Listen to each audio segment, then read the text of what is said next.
Les premiers coups de marteau-piqueur se font entendre sur le pont de Fourchambault. La dernière phase de 3 années de travaux débute.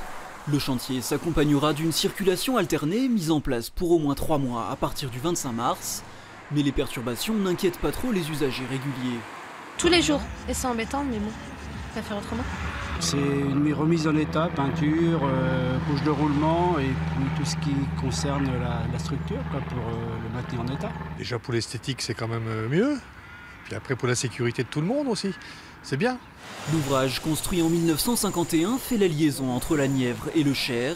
Près de 11 000 véhicules l'empruntent chaque jour et les dernières rénovations remontaient à 1991.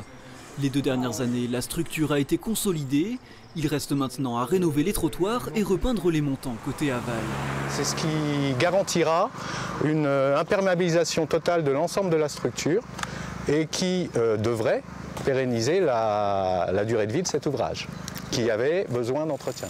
La Nièvre compte 885 ponts répertoriés. Ils font l'objet d'un suivi annuel et pour les plus importants d'une visite approfondie tous les 6 ans pour éviter de laisser des ouvrages se détériorer. Bien entendu, c'est pour des questions évidentes de sécurité. Et puis en deuxième lieu, effectivement, plus on attend pour entretenir un ouvrage, plus il se dégrade. Et plus il se dégrade, plus le coût de rénovation est important. Le coût total du chantier s'élève à 3 millions d'euros partagés entre les 2 départements.